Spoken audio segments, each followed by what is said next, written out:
जय हिंद।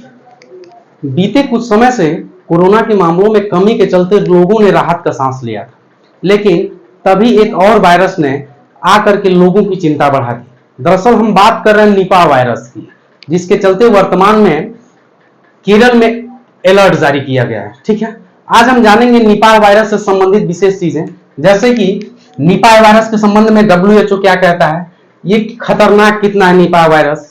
इसके बाद हम जानेंगे इसमें मृत्यु दर क्या है, निपाह वायरस के लक्षण क्या होते हैं। इसके बाद भारत में ये आया कब, इसके ऐतिहासिक पृष्ठभूमि जानेंगे कि निपाह वायरस का जन्म कहां से हुआ।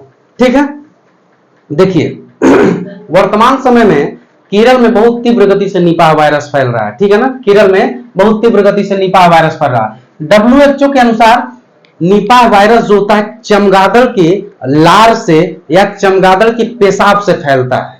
ठीक है, अब चमगादड़ के लार या पेशाब से कैसे फैलता है, देखिए वो रात में, चमगादड़ जो होता है रात में उड़ता है। रात में जब उड़ता है तो हम जो फल होते हैं हम देखेंगे, कभी कभी जो आम का फल होता है, केला होता है, कोई भी फल होता है, देखते हैं कभी कभी पेड़ में ही थोड़ा बहुत कटा पीटा पाया जाता है, तो वो अक्सर चमगादड़ ही ज्यादातर खाए रहते हैं। तो चमगादड़ के जब लार में पाया जाएगा, उसके पेशाब में पाया जाएगा, तो चमगादड़ जब किसी भी फल को खाएगा तो उस फल में ऑटोमेटिक लार के माध्यम से वो प्रवेश कर जाएगा, और जब वो फल हम खाएंगे तो हमें ऑटोमेटिक निपाह वायरस हो जाएगा। ठीक है, इसके बाद सुअर के मांस में भी ये पाया जाता है, उसके बाद इंसान से इंसान में भी ये फैलता है। ठीक है ना, ये खतरनाक कितना है, इसका कोई इलाज नहीं है अभी तक। निपाह वायरस का कोई इलाज नहीं है, ना ही कोई वैक्सीन है।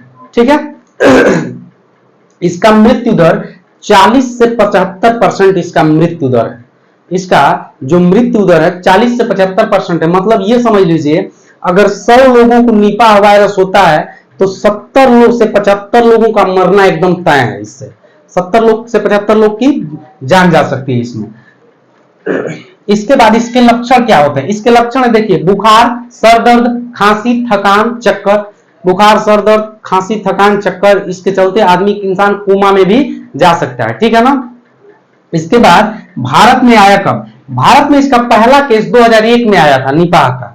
भारत में सबसे पहला केस इसका 2001 में आया था। उसके बाद जब 2018 में आया था, इसके बीच में भी कई बार आए थे, लेकिन जब 2018 में आया था तो ये 18 लोगों को संक्रमित किया था। 18 लोगों में से 17 लोगों की जान चली गई थी इसमें निपाह वायरस के तहत के वजह से। ठीक है, इसका इतिहास जानते हैं।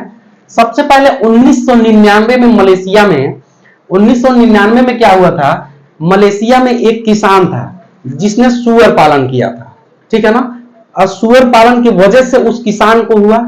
ठीक है, उस किसान की वजह से मलेशिया में फैला, जिसके बाद मलेशिया से सीधे सिंगापुर में पहुंचा। ये वायरस निपाह वायरस मलेशिया से सीधे सिंगापुर में पहुंचा, जिसके बाद बांग्लादेश में पहुंचा। और जाहिर सी बात है बांग्लादेश भारत से सटा हुआ, जब बांग्लादेश में आएगा तो भारत में आएगा। ठीक है, जो वर्तमान में केरला में जो वेरिएंट चल रहा है वो बांग्लादेशी वेरिएंट है, वो बांग्लादेशी वेरिएंट है। और इसके साथ केरला के साथ 8 से 10 राज्यों में ये लगभग फैल चुका है, जिसमें बंगाल भी है। ठीक है, ये रहा निपाह वायरस से जुड़ी कुछ चीजें। Thank you.